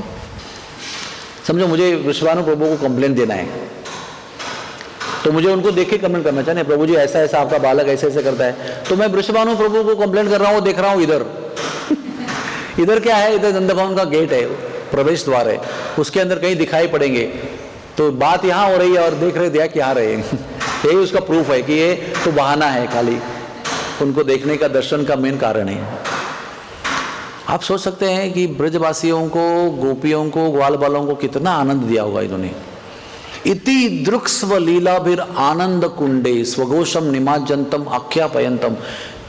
सत्य मुनि कहते हैं कि आनंद के सागर में डुबो दिया इन दोनों ने, कृष्ण भगवान ने और बलराम ने, सारे ब्रजवासियों को। उनको किसी चीज का होश नहीं था, कोई उनको भय नहीं था किसी चीज का, निरंतर आनंद का अनुभव करते थे वो। तो ये मक्खन चोरी पर बात करेंगे तो 4 दिन तो उसमें जाएंगे, इतनी लीला है। माखन चोरी है अलग से, दही चोरी की अलग लीला है, दूध चोरी की अलग लीला है, घी चोरी की भी अलग लीला है, हर प्रकार की लीला है। प्रधान माखन चोरी है, लेकिन बाकी नहीं है, ऐसा नहीं है। चलो एक आपको सुना देते हैं। हाँ, तो एक बार कृष्ण भगवान और बलराम जी एक गोपी के घर गए। तो गोपियों को तो पता ही है कि आएंगे हमारे घर में चोरी करेंगे, तो उनको भी कुछ मजा चाहिए। तो वो क्या करते हैं, अभी ऐसा छोड़ नहीं देते, उसको छुपा देते हैं। तो एक गोपी के पास में एक मटका भर के बहुत सुगंधित दही था। तो उसने क्या किया, होता ना चौकी, मतलब बेत की चौकी होती है ना, उस पर हम बैठते हैं, ऊपर से बुना हुआ होता है, बड़ी बड़ी होती थी बेत की चौकी। तो उसके अंदर एक मटका, तो उस पर वो बैठ गई और आए हमारी मंडली, अरे आओ कृष्ण बलराम जी, आओ आओ हमारे घर पे आओ, आज आपके लिए स्पेशल दही बनाया है, सुगंधित दही, लेकिन हमारी एक ही शर्त है, आपको ढूंढना है उसको। बोलो कोई बात नहीं, अभी चोरी करने के बदले में आप कुछ कंडीशन दे के दे रहे हो तो अच्छी बात है ना, मतलब ऑफिशियल एंट्री मिल रही है। अरे तुरंत ढूंढ लेके, कोई प्रॉब्लम नहीं, आप डोंट वरी अबाउट इट। तो वो चौके पर बैठ गए ऐसे पैर पे पाँव रख के, बोले जाओ ढूंढो। सब जगह ढूंढ के आए, किधर भी नहीं मिल रहा है मटका। लेकिन जब गोपी के पास आके बोलते थे ना, अरे गोपी आपका तो मटका नहीं मिल रहा है, तो बड़ी खुशबू आया करती थी उस समय। आपको समझ में आया? आप घर में जाके ढूंढ के आए, कुछ नहीं मिला, जब गोपी के पास आए तो खुशबू आ रही है, तो समझ गए कि ये गोपी के पास ही है ये। और वो वापस ढूंढने का बहाना करके गया और डिस्कशन किया, अरे कुछ मत ढूंढो, वो तो उस पर बैठी हुई है, उसी को आपको उठाना है वहां से उसको। तो क्या क्या है, तू जा सीधा माँ, तू जा, वो सब बछड़े को बांध के रखा है ना, वो छोड़ दो उसको सबको। तो गए, बछड़ों को सब छोड़ दिया और इधर आके चिल्लाया, अरे गोपी इधर बैठी है, तू सारे बछड़े छूटकर सारी गैयाओं का दूध पी रहे, कल कुछ मक्खन बनाना है कि नहीं आपको। तो गोपी अभी अपने मूड में थी पहले, लेकिन जब सुना कि गैयाओं के पास सब बछड़े पहुंच गए और सब थन खाली कर रहे हैं, तो झट से उठ के भागी वो उनको रोकने के लिए। इन्होंने उखल को उठाया चौकी को उठाया, मटका लिया और खा डाला उसको, फिर सबको बांध कर वो लौट के आई। तो कृष्ण बलराम उनको अंगूठा दिखा रहे हैं, बोले ज्यादा होशियारी करते हो ना, इसलिए दूध भी गया और दही भी गया। अगर प्रेम से दही देती ना तो दूध तो बच जाता। आगे ऐसा मत करना, हमारे से कोई शरारत मत करना, देना है तो प्रेम से देना, नुकसान आपका ही होगा। ये दही की चोरी की कथा है ना। तो ऐसे आगे बढ़े तो कृष्ण को अभी मक्खन का मैंने क्यों बताया, भूमिका बनाई आपके लिए। तो मक्खन इतना प्रिय है कृष्ण के लिए कि वो उसको इतना प्रिय है कि वो छोड़ नहीं सकते उसको, इतना तक भर के घर में खा गए, फिर भी आके गोपियों का मक्खन खा रहे हैं। ऐसे कहते हैं कि वो सारे गौलोक का, वैकुंठ का जितना ऐश्वर्य है उसको छोड़कर यहां पर गोपियों का छाछ और मक्खन चुराने के लिए आए हैं।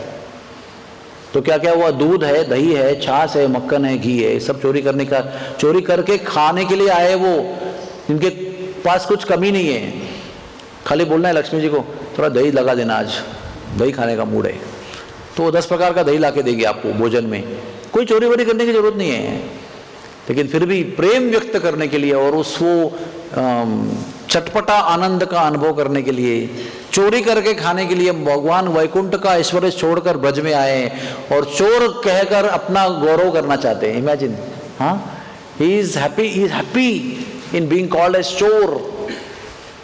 हम लोग कितने भी अच्छे बनेंगे तो भी हमको चोर बनना अच्छा लगता नहीं ना। चोरी करेंगे खाएंगे हम, लेकिन चोर कहलाना बहुत मुश्किल है हमारे लिए, सहन नहीं हो सकता है। लेकिन भगवान खुले आम कृष्ण बलराम चोर के रूप में प्रसिद्ध होना चाहते हैं। कितना प्रेम होगा ब्रजवासियों के ऊपर। नेगेटिव पब्लिसिटी भी उनको पसंद है, एक्सेप्टेबल है, लेकिन ना मक्खन से ज्यादा उनको और एक चीज पसंद है। कोई जानता है क्या? वो है ब्रज की रज, ब्रज की धूल। कहते हैं कि वो मक्खन भी छोड़कर ब्रज की रज खाते थे और बार बार बलराम जाके कंप्लेंट करते थे, मैया ये रज खाता है। हमारे मेडिकल शास्त्र में क्या कहते हैं, अगर कोई बालक मट्टी खाता है तो सोचते हैं कि आयरन डेफिशिएंसी एनीमिया है उसको लोगों की कमी है शरीर में, इसलिए वो मट्टी खाता है, वो एक लक्षण है उसका। लेकिन भगवान को कोई आयरन डेफिशिएंसी एनीमिया नहीं थी भगवान को केवल एक ही डेफिशिएंसी थी, वो केवल भक्तों की प्रेम की भूखे थे वो हमेशा। और ब्रज की रज को क्यों खा रहे हैं भगवान? क्योंकि ब्रज के रज में भगवान के भक्त जो हैं, ब्रज के भक्त, प्रेमी भक्त, सर्वोच्च लेवल के भक्त जो हैं वो विहार करते हैं ब्रज में। ग्वाले, गोपियाँ, ऊपर से गाय, बछड़े और भगवान के प्रेमी जन जितने भी हैं वो सब लोग वहाँ विहार करते हैं। उनके चरणों के तलुओं का स्पर्श उस भूमि को हुआ है और वो प्रसाद भगवान खाना चाहते हैं। भगवान को उस मट्टी पर प्रेम क्यों है? क्योंकि वो मट्टी को भगवान के परम प्रिय भक्तों के चरणों का स्पर्श हुआ है, इसलिए भगवान वो उस प्रसाद को लेना चाहते हैं। तो ऐसे ही बहुत दिन हो गया, तो एक दिन तो बहुत सारी मट्टी खा ली उसने। तो शाम को सब लोग कंप्लेंट करने लगे। उसमें बलराम जी प्रधान थे, इसलिए बता रहा हूँ। बलराम जी को मैया ने जॉब दिया ना कि भाई तुम बड़े भाई हो, तुम्हारा काम रक्षा करने का है, वो कोई ऐसा गलत काम ना करे जिसमें इसको शरीर को, स्वास्थ्य को, हाँ, सुरक्षा का प्रश्न निर्माण हो जाए, असुरक्षित हो जाए, रोगी हो जाए, ऐसा आपको देखना है कि ऐसा कुछ होना नहीं चाहिए। तो मैया को बता रहे हैं कि इसीलिए मैं आपको बता रहा हूँ कि ये आजकल रोज मट्टी खाता है, आज बहुत सारी मट्टी खा ली उसने। तो कृष्ण भगवान ने वो चालाक है, वो कहते हैं आज हमने जो खेल खेला ना उसके अंदर बलराम जी की पार्टी हार गई। वो इतना परेशान हो गए कि वो मुझ पर थोड़ा बदला लेना चाहते हैं, इसलिए वो आपको झूठ मूठ का बता रहे हैं। तो बलराम जी कहते हैं हाँ मैं हार गया, लेकिन ये बात सच है, ये भी सच है वो भी सच है, दोनों सच है, कोई कनेक्शन नहीं उसके साथ बीच में। कृष्ण कनेक्शन लगा रहे हैं बीच में, लेकिन कनेक्शन नहीं है बीच में कुछ। तो फिर बहुत सारी बहस हो गई। मैया बोलते तुमने खाया, मट्टी खाया तुमने? मैंने नहीं मट्टी खाया। तो दाऊ जी क्या कह रहे हैं? दाऊ जी तो ऐसे ही कह रहे हैं, वो क्यों हार गया ना इसलिए कह रहे हैं। तो बाद में मैया ने कहा इतनी बहस करने की जरूरत क्या है, मुंह खोल के दिखा दो। तो भगवान ने ब्रह्मांड लीला किया, मुंह खोला तो सारे ब्रह्मांड का दर्शन हुआ। यशोदा माई भी देख रही है अपने बालक के मुंह में, वो भी मुख में दिखाई पड़ा, जैसे खुद का ही फिल्म लाइव टेलीकास्ट खुद ही देख रहे हैं अंदर, मुंह के अंदर। हाँ, लेकिन आपको मैं कल भी बताया था कि यशोदा माई को और रोहिणी को ब्रह्मांड दर्शन एक ही बार नहीं हुआ है। जब जब वो स्तनपान कराती थी अपने बालक को, और जब जब बीच में ऐसा करके मुंह खोलते थे बालक, तो उनके मुंह में दांतों को देखने के बहाने उन्होंने कई बार ब्रह्मांडों का दर्शन किया है। तो ब्रह्मांड लीला के लिए एक बार नहीं है, सुखदेव महाराज ने केवल एक बार वर्णन किया है।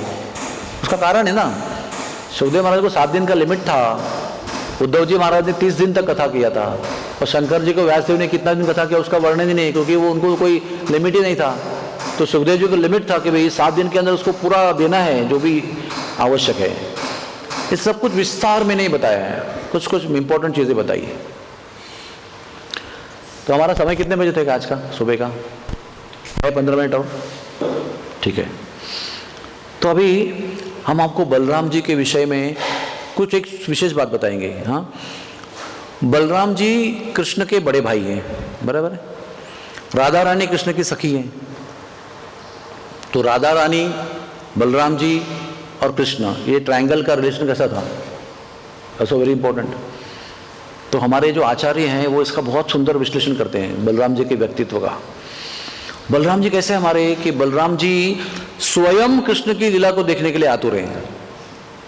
स्वयं भगवान है वो, लेकिन सेवक भाव में है ना। तो वो भी सदैव कृष्ण की लीलाओं को देखने के लिए आतुर हैं।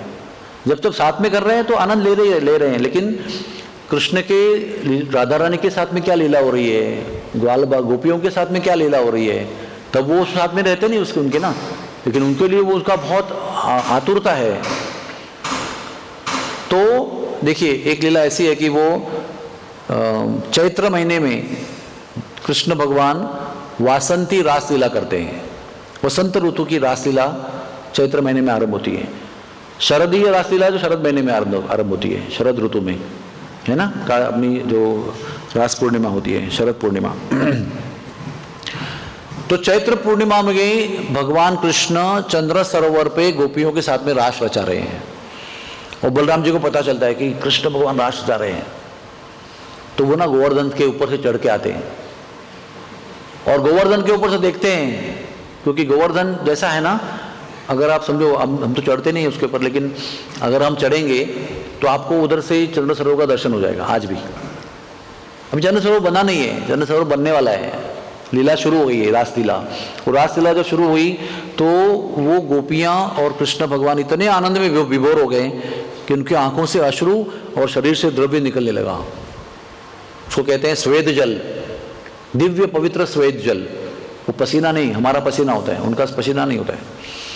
तो वो जब सब लोगों का अश्रु जल, स्वेद जल इकट्ठा हुआ तो एकत्र होकर वो सरोवर बना बहुत बड़ा, और देवता लोग आकाश में देख रहे हैं ये लीलाओं को। तो चंद्र देवता खास करके बड़े प्रभावित हो गए, और वो उन्होंने सोचा कि इतना सुंदर अद्भुत लीला हो रही है। हाँ, क्या कहते हैं ना वो, न भूतो न भविष्यति, ऐसी लीला हो रही है, जल इकट्ठा हो रहा है इनके शरीर का, प्रेम भरा जल, तो वो परमानेंट होना चाहिए, शाश्वत होना चाहिए। इसलिए उन्होंने अपने तरफ से लोग, अपने लोगों से जो उनको दिया गया कस्टडी अमृत का, उसमें से अमृत लेके आकर कुछ बूंदें डाली उसके अंदर। और बाद में जब लास्ट लीला बढ़ते बढ़ते बढ़ते बढ़ते गई तो चंद्र देवता इतने प्रभावित हो गए कि वो खुद जाकर उसमें पिघल गए। इंद्र देवता इतने प्रभावित हो गए, नीचे उतर के आए और नगाड़ा बजाने लगे। एक पत्थर लिया, शिला लिया और बजाने लगे उसको, रासलीला को साथ देने के लिए। साथ देने में समर्थ नहीं हुए, लेकिन कोशिश किया उन्होंने बाजनी शिला बजाकर। ऐसा सुंदर जब भी वातावरण चल रहा है तो बलदेव जी वहां पर आते हैं देखने के लिए। हाँ, अभी उनको क्या है, देखो भाव कैसा है उनका। अगर मैं देख रहा हूं, ये मेरे भैया ने देखा, तो वो रासलीला बंद कर देंगे, क्योंकि छोटे भैया को बड़े भैया के प्रति आदर है, और प्रेममय लीला वो बड़े भैया के सामने नहीं कर सकते, क्योंकि बड़े भैया को सम्मान देना है ना। जो पिताजी आ गए समझो तो तुरंत रासलीला बंद। तो उनके रासलीला में बंद नहीं होना चाहिए, कोई भंग नहीं होना चाहिए, कोई बाधा नहीं आनी चाहिए, मुझे पूरी तरह से उस लीला को देखने का मौका मिलना चाहिए। इसलिए क्या किया उन्होंने, बोला मैं बहुत लंबा हूँ, अगर खड़ा हो गया तो दिखाई पड़ूंगा उनको, वो रोक जाएंगे। तो वो ना झुक गए, पूरे दंडवत पोजीशन में झुक गए। आप कल्पना करो कि आप दंडवत करके किसी को देख रहे हो ऐसे, तो दंडवत के स्थिति में जाकर मुंह आंखें सामने करके वो लीला देख रहे हैं। और वो लीला देखते समय वो आनंद के बहुत विकार होते हैं, अश्रु आना। हाँ, रोमांचकम पा अश्रु तरंग भाजो, मतलब रोमांच होना, अश्रु आना, कंठ गदगद होना। और एक विकार है स्तंभ विकार, यदि आप ऐसे हो जाएंगे, स्तंभित हो जाएंगे, वी बिकम स्टन्ड। तो बलराम जी को स्तंभ विकार हुआ, इतना पराकाष्ठा का आनंद हुआ वो देखते हुए, तो वो वहीं पर कड़क हो गए। एक दूसरी हमारी भाषा में बोलेंगे तो वो कड़क हो गए वहां पर। तो वो ना ब्रज में एक वाक् प्रचार है, दंडवत को कहते हैं ढोक देना। आपको पता है, सुना है किसी ने? मारवाड़ी में लोगों में बोलते हैं दंडवत के नाम, ढोक दो बेटा, ढोक दो, ढोक दो, महाराज जी आए ढोक दे दो, यानी ढोक देना यानी दंडवत देना। तो बलराम जी इस अवस्था में, दंडवत की अवस्था में हैं पूरे, और आंख मुंह सामने है और देख रहे हैं। तो उनका दर्शन हुआ ढोका दाऊ जी। आज भी गोवर्धन के ऊपर आप जाएंगे ना, वो गोविंद कुंड को पार करके परिक्रमा आगे जाएंगे ना, तो आपको गुलाबी रंग का मंदिर आएगा, जो मंदिर गोवर्धन के ऊपर ही है, जिसमें हम लोग नहीं जा सकते क्योंकि वो गोवर्धन के ऊपर है। उसके अंदर बलराम जी की मूर्ति है। वो कैसी मूर्ति है? ढोक देने की अवस्था में है। और जैसे उन्होंने ढोक दिया ना, तो उनका मुकुट गिरने वाला था, तो उन्हें क्या किया, मुकुट को उठाया और एक शिला पर रख दिया और ढोक दिया। तो वो शिला भी जिस पर मुकुट रखा गया था वो पिघल गई, और उसके अंदर वो मुकुट गया, अंदर घुस गया। वो मुकुट शिला आज भी वहां पर है। बलराम जी के अति आनंद विभोर अवस्था को प्रकट करने वाली शिला वहां पर उपस्थित है, और वो आपके दृष्टिगोचर है, यानी आप उसको देख सकते हैं, क्योंकि वो दिखाई पड़ती है, बाहर है ना, और भगवान की मूर्ति अंदर है। तो ये एक आदरपूर्ण भाव है, भले छोटे भाई की प्राइवेट लीला हो, लेकिन उनको डिस्टर्ब नहीं करना है। कृष्ण का भाव कैसा है उनके प्रति? देखो, गोवर्धन के अंदर सब लोग खड़े हैं, भगवान ने भी गोवर्धन को उठा लिया है, सब लोग विचार करो, भगवान ने उठा लिया है। और बाकी समय कैसा होता है, या तो गौचारण कर रहे हैं तो एक ही लीला चल रही है, रास कर रहे हैं तो केवल गोपियों के साथ में है, घर पे है तो केवल माता पिता के साथ में है, उधर कोई मिक्सचर नहीं है।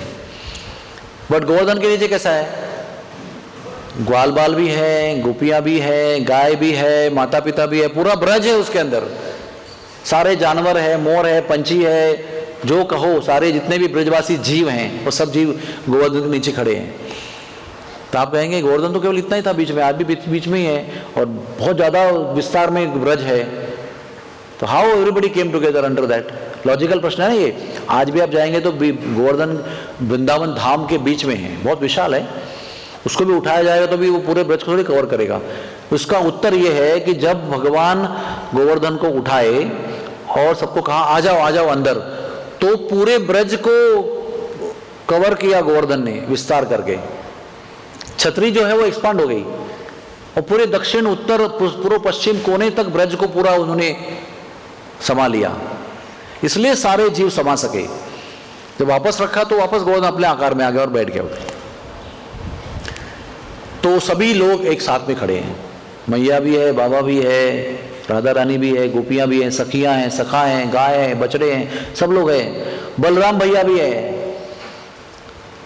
तभी कृष्ण भगवान ने उसको उठाया तो सब लोग को लगा अरे गिरा देगा उसको तो हमको सब पे हमारे पर गिर जाएगा इतना सा बालक है, इतनी सी उंगली है, उस पर पूरा गिरिराज को उठाएगा। ऊपर से सुबह से कुछ खाया भी नहीं है, मैं सुबह उसको मक्खन खिलाती हूँ, ब्रेकफास्ट देती हूँ, थोड़ा ताकत आती है, तो मैया को बहुत टेंशन है। तो शांडिल्य मुनि को बुलाया, अरे बालक कैसा पकड़ के, पता नहीं कितना दिन चलेगी बारिश। तो शांडिल्य मुनि ने बताया कोई टेंशन नहीं है, आप एक सिंहासन बना दो और ये जहां खड़ा है गिरिराज को लेकर सामने रखो, राधा रानी को होकर बिठा दो उसके ऊपर, बस 100 साल भी वर्षा होगी तभी खड़ा ही रहेगा उधर कोई टेंशन नहीं है। और वास्तव में उन्होंने ये प्रयोग किया, शांडिल्य मुनि के द्वारा दिया हुआ सुझाव जो है, राधा रानी को बिठाया और राधा रानी के नजरों से उनको शक्ति प्राप्त होने लगी।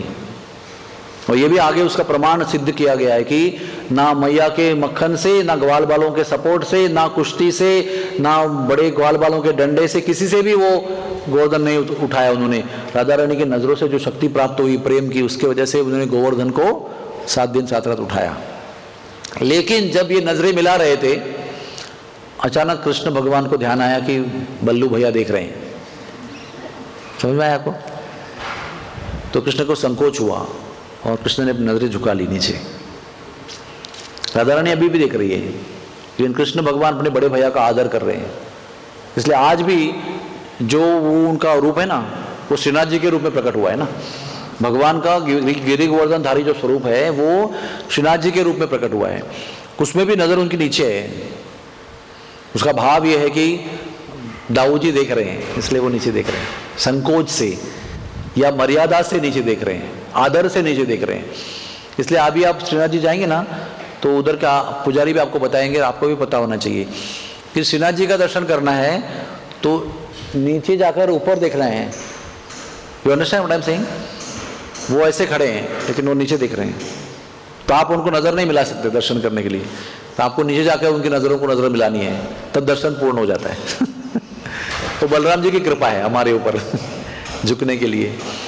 ये है। तीसरी बात ये है कि देखिए, जब राधा रानी गुजरती है ना किसी रास्ते से अपने सखियों को लेकर, इनका जो अस्तित्व है ना वो इतना प्रभावी है, the existence is so powerful कि राधा रानी जहाँ से गुजरती है वहाँ के सारे पेड़ पौधे जो है गोल्डन हो जाते हैं, तो वहाँ के गुजरने से। बोलो, तो जब भी बलराम जी किसी रास्ते से गुजर रहे हैं और वो देखते हैं कि उस रास्ते के जो पेड़ पौधे हैं वो गोल्डन हो गए हैं, तो उस रास्ते से जाना वो कैंसिल करते हैं, रास्ता बदल देते हैं।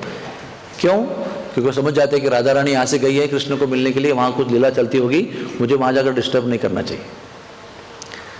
और जब बलराम जी चलते हैं तो भी पेड़ पौधे क्रिस्टल, गोल्डन नहीं, वाइट क्रिस्टल हो जाते हैं, लेकिन वो very beautiful shining effulgent white gems वैसे निर्माण हो जाते दोनों तरफ रास्ता में। और राधा रानी अगर गुजर रही है, देखते हैं कि यहाँ पर तो सफ़ेद रंग के ज्वेल्स निर्माण हो रहे हैं, तो रास्ता बदल देती है, क्योंकि हम बड़े भाऊ जी, बड़े भैया जा रहे हैं, दाऊ जी, तो रास्ता बदल देती है। ऐसा हमारे आचार्य लिखते हैं। तो ये बलराम जी का, राधा रानी का और कृष्ण का एक विशेष नाता है।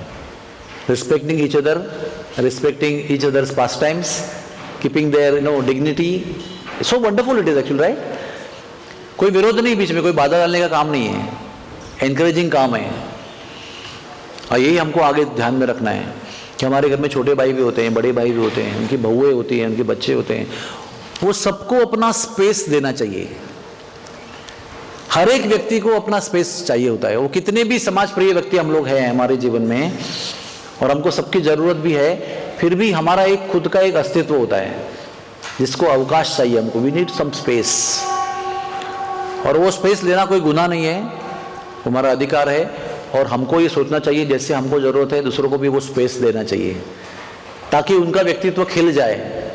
तो अगर हमेशा हम बच्चों के सर पे खड़े रहेंगे तो उनका विकास नहीं होगा, क्योंकि वो बोर हो जाएंगे, हमेशा हमारे ऊपर ये निगरानी में रखते हैं हमको, तो वी कांट डेवलप। तो निगरानी रखनी भी है, उनके विकास को भी रोकना नहीं है। तो उसका इसलिए एक बड़ा वर्ड है इंग्लिश में, space, give space to everybody. Braj में ये बातें जो है ना, ह्यूमन रिलेशनशिप्स, ये परफेक्शन में है। आप अगर गौर से जाके ध्यान से देखोगे, कृष्णा, बलराम, ग्वाल बाल, गोपियाँ, बछड़े, बचिया, गाय, बैल, भैंसे, बड़ी गोपियाँ, बड़े गोपाल, ये सबका एक बहुत ही आइडियल बिहेवियर है एक दूसरे के साथ, सम्मान पूर्वक। समस्या भी आती है ना तो अपनी मर्यादाओं को तोड़ते नहीं हो। उनकी सारी मर्यादाओं का बेस है प्रेम। When you can follow the best kind of etiquettes, when you have love for each other, then you can give the space rightly. इसलिए प्रेम पुमार तो महान, चैतन्य महाप्रभु ने कहा है, प्रेम पुमार तो महान। जब तक प्रेम नहीं है ना तो सारे नियम नियम ही रह जाते हैं, और जब प्रेम होता है तो सारे नियम सार्थक हो जाते हैं। All the rules become perfect when there is love. इस विश्व में अगर कुछ कमी है तो प्रेम की कमी है, और उस प्रेम को देने के लिए चैतन्य महाप्रभु आए, वो प्रेम को देने के लिए कृष्ण बलराम आए, राधा रानी आए। प्रेम पूर्ण लीलाओं को प्रकट करने के लिए ये लोग सब आए, उन्होंने इतना समय बिताया और लीलाओं को प्रकट करने का प्रयास किया ताकि हम लोग उस प्रेम से आकर्षित हो जाएं जो हम सब लोगों का स्थायी भाव है। It is our constitutional position to love and to be loved by others. ये रहस्य हमको समझ में आना चाहिए। जब तक ये प्रेम भावना अन्य मनुष्यों के प्रति या जीवों के प्रति निर्माण नहीं होती है ना, तब तक भक्ति भक्ति बहुत दूर है। और ये आसानी से ये प्रेम भावना कैसे उत्पन्न कर सकते हैं, तो जैसे मैंने कल भी बताया था, आज भी दोबारा बता रहा हूं। कृष्ण भगवान की प्रेम लीलाओं का ध्यान पूर्वक श्रवण करके बड़े ही आसानी से हम प्रेम को निर्माण कर सकते हैं हमारे हृदय में। It's a secret. और इसके लिए हमको सारे नियम का पालन करना है उस प्रेम को प्राप्त करने के हेतु से, तब जाकर हमारी हर गतिविधि परिपूर्ण है, हर गतिविधि बेस्ट है, हर गतिविधि आइडियल है, आदर्श है, सबको प्रेरणादायक है। तो आइए कृष्ण बलराम की ये सुंदर सुमधुर प्रेम लीलाओं को श्रवण करके हम ध्यानपूर्वक सुन के ये प्रेम निर्माण करने का प्रयास करें, एक दूसरे को शुभकामनाएं दें, भगवान से प्रार्थना करें कि आपकी सुमधुर प्रेम लीलाओं के प्रति हमें आकर्षण उत्पन्न हो ताकि हमारा जीवन धन्य हो। हरे कृष्णा कृष्णा कृष्णा हरे हरे, हरे राम राम राम हरे हरे।